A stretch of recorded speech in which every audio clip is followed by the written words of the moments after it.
الله تعالی ترسید، خاصتا در حق مردم، خاصتا در حق مظلوم ها. لانصرنک ولو بعد حین. الله تعالی میگه که این مظلوم، قسم به بزرگیم من تو رو نصرت میدهم اگرچه بعد گذشتن مدتی باشد.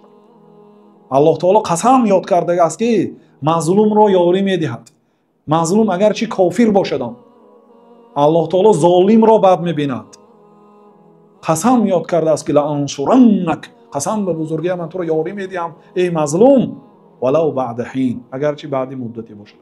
ظلم یک گناهی است که جزایش در این دنیا عاجلا داده میشد، یعنی به آخرت الله تعالی ذخیره نمیکند، در آخرت هم جزا میگیرد اگر بی توبه از دنیا رود، لیکن جزای ظلم را الله تعالی در دنیا میدهد. بنابراین ظالم ها ببینید از همه حقی، یعنی که بنده بسیارتر میترسد این حق مردم است، حق دیگرها است. حق الله تعالی مبنی بر مسامحه است. الله تعالی کریم، غفور، غفار، رحمان، رحیم است، توبه پذیر، تواب است، توبه پذیر است. لیکن حق بنده ها شرط الهی دارد، رازگی آنها ضرور است.